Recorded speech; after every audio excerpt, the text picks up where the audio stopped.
You guessed it, BTCT is a low float stock. It printed highs of around $17 intraday, that is.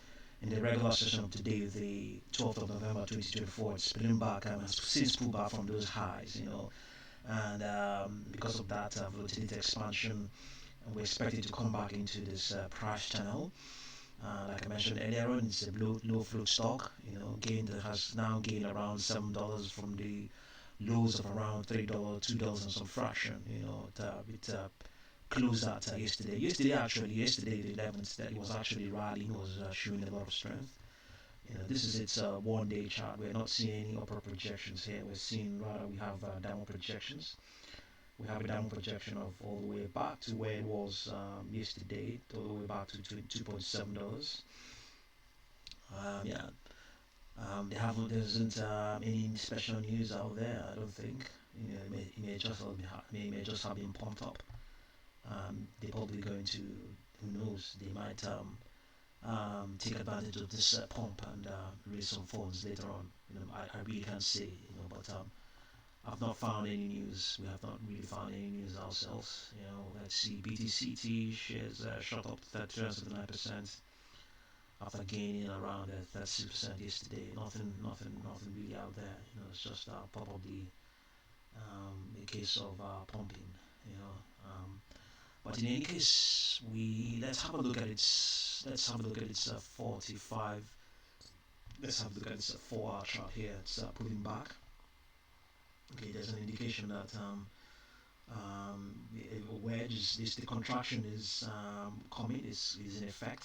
We can see this 10-period moving average on this 45-minute chart. It's just trying to come back into normality. And we're also seeing a rising 10-period moving average. Who knows when they're going to converge? But at the moment, no wedge. We're not seeing any wedge forming yet. But not naturally, we expect the price to come back into this space that is being created by this space that's being formed by the 10 and the 40 period moving averages. Indeed, you can equally plot the 10, 4, 21 period moving average. It might give you something else as well. But just generally, it's just an indication that maybe it may have this rejection is.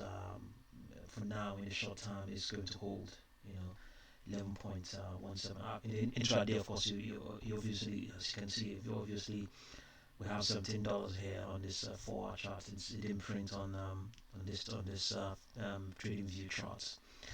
On the 45-minute, you're equally seeing the same thing as well. We're seeing the volatility contraction in effect. How long is it going to last? We really can't say. No upper projections here, but we can indeed plot other Fibonacci projections. They will give us something else. Fibonacci, let's see, extension and retracements. Let's see. Yeah, we have upper projection of $12. Above where it is right now, we have 10.51. Below that, we have 10.03 to go all the way down to 3.1, 3.13, 3.18. Above that, we have 3.63. What else do we need to look at? Nothing fantastic out here concerning. Indeed, if it is indeed fantastic that it ran up on this amount of gain, but indeed it is a low float stock. Is it optionable? That's one thing we can have a look at. Let's see whether we can see anything. If it's not optionable. If not, it would have provided market participants an opportunity to do something. So you can see now gradually coming into this space that is being into this void that is forming, and the 45 million for the 45. The extrapolation of this 10-period moving average and this 45-minute chart is closing in. So a wedge is gradually forming. We're not seeing any, as you can see, no divergence is being forecasted at the moment. So it's contraction all the way for BTC. So So on the 4-hour chart, you can see some activity going on there, trying to come back into this price channel as well. You know, let's have a look at it and see what's on the 1 day in the daily chart. Let's see whether the projection equality is the same as well. Contractions forecasted. But who knows? It may, if it comes back, it may be an opportunity for another spike. Who knows whether that will turn out to be the case. But usually, when you see volatility like this, like the one we gain of around 300%, you should expect a contraction to occur at some point.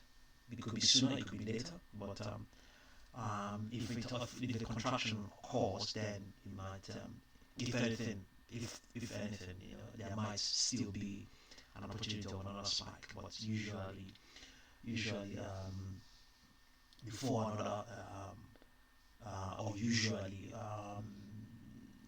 another spike or subsequent spikes you know would tend to occur after contractions. So just see what you make of BTCT, and I'll continue to update you. Thank you very much for watching this video.